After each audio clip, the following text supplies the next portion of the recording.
ආයිබෝවන් මම රුක්ෂන් අස්වස්ම සුබසාධක මණ්ඩලයෙන් ලැබුණු විශේෂ පුවතක් සහ සුබ ආරංචියක් ඔබ සියලු දෙනාටම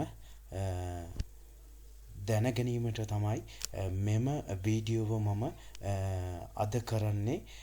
මොකද්ද ඒ විශේෂ පුවතක් කියලා බලමු.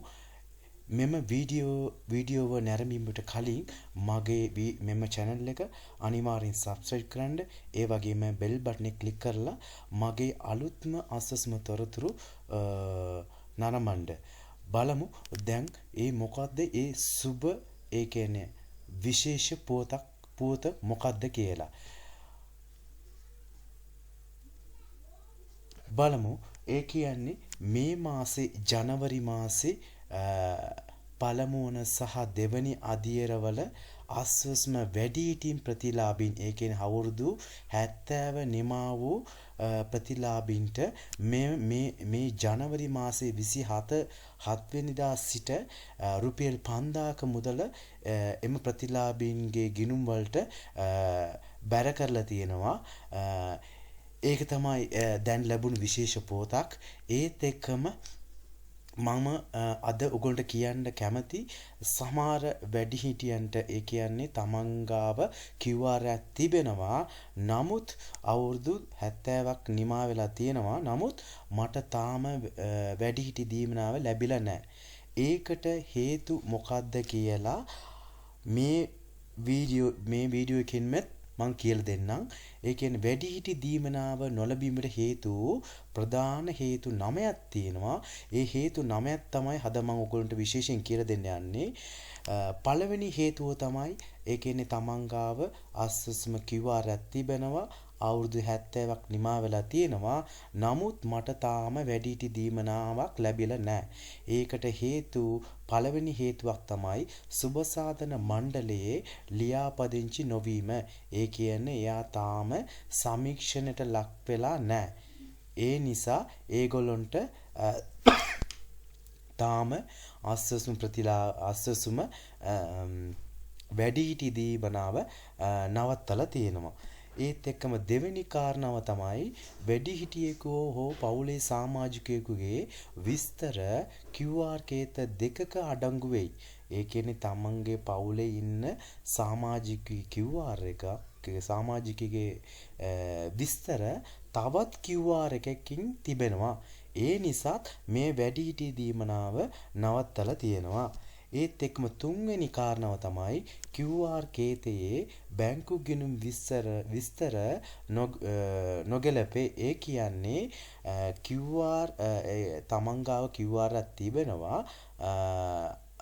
නමුත් බැංකු විස්තර තියන්නේ වෙනත් පවුලේ සමාජිකයෙකුගේ විස්තර. ඒ නිසා ඒ කට්ටියට වැඩිහිටි දීමනාව නවත්තලා තියෙනවා.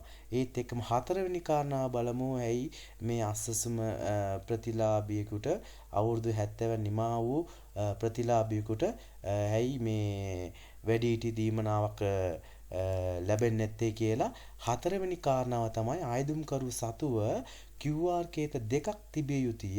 ඒ කියන්නේ එයාගේ ID කාඩ් නම්බර් එකෙන්ම QR දෙකක් තියෙනවා. ඒ නිසාත් ඒ වැඩිහිටි දීමනාව නවත්තලා තියෙනවා. ඒත් එකම පස්වෙනි කාරණාව තමයි වැඩිහිටි දීමනාවක් නොලැබීමට හේතුව බැංකු ගිණුම් විස්තර තවමත් සපයා නැත. තමන් අවුරුදු 70ක් නිමා වෙලා තියෙනවා. නමුත් තමන්ගේ QR එකට අදාළ බැංකු ගිණුම් තාමත් දීලා නැත්නම් ඒ කට්ටියටත් මේ වැඩිහිටි දීමනාව නවත්තලා තියෙනවා. ඒත් එක්කම 6 වෙනි කාරණාව උපන්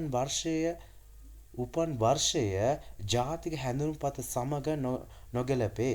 ඒ කියන්නේ තමන් අස්වස්ම සමීක්ෂණයේදී ID කාඩ් නම්බරේ දීලා නමුත් ඒකට උපන්දිනේ කියනකොට ඒ උපන්දිනේ සහ ID කාඩ් නම්බරේ අතර වෙනසක් තිබෙනවා නම් ඒ වැඩිහිටි දීමනාව නවත්තනවා. ඒත් එක්කම හත්වෙනි කාරණාව තමයි වැරදි ජාතික හැඳුනුපත් අංකයක් ලබා දීම. ඒ කියන්නේ තමන්ගේ ID කාඩ් නම්බරයට වෙනුව වෙනත් ID කාඩ් නම්බරයක් ලබා දී තිබෙනවා නම් ඒ කට්ටියටත් මේ වැඩිහිටි දීමනාව නවත්තලා තියෙනවා. ඒත් එක්කම 8 වෙනි කාරණාව තමයි අදාළ ප්‍රතිලාභියා අභියාචනා කර ඇතනම් මහජනතාව විසින් විරෝධතා මතු කර ඇතනම් ඒ කට්ටියටත් මෙම වැඩිහිටි දීමනාව නවත්තලා තිබෙනවා. ඒත් එක්කම අවසාන කාරණය තමයි වැඩිහිටි දීමනාව නොලැබීමට අදාළ QR කේතය ස්ථීරවම අත්හිටුවා ඇත. ඒ කියන්නේ තමන්ගේ QR එක ස්ථීරවම සස්පෙන්ඩ් කරන්න කියලා ප්‍රතිලාභය විසින්ම නිකුත් කරලා තියෙනවා නම් ඒ කට්ටියටත් මෙම වැඩිහිටි දීමනාව ලැබෙන්නේ මෙම හේතු 9ක් නිසා තමයි තාමත් තමන්ගාව QR එකක් තිබෙනවා. නමුත් මට වැඩිහිටි දීමනාව ලැබෙන්නේ නැත්නම් ඒ හේතු ටික තමයි මේ මං කිව්වේ. එම නිසා මේ හේතු ටික සලකා බලා අදාළ ප්‍රාදේශීය ලේකම් කාර්යාලයට ගින් තමන්ගේ ප්‍රශ්නය විසඳගන්න පුළුවන්. මේ වගේ මම අද කියපු විස්තර ඉතා වැදගත් විස්තරයක්. ඒ නිසා හැමෝටම මේ තොරතුරු ෂෙයා කරන්න. ඒත් එක්කම මේ වගේ අලුත් තොරතුරු ඔයගොල්ලෝ දැනගන්න ඕනේ නම් මේ වීඩියෝ එක සබ්ස්ක්‍රයිබ් කරලා බෙල් බටන් එක ක්ලික් කරලා තියාගන්න. එතකොට ඔයගොල්ලන්ට පුළුවන් අලුත් තොරතුරු දැනගන්න. ස්තුතියි.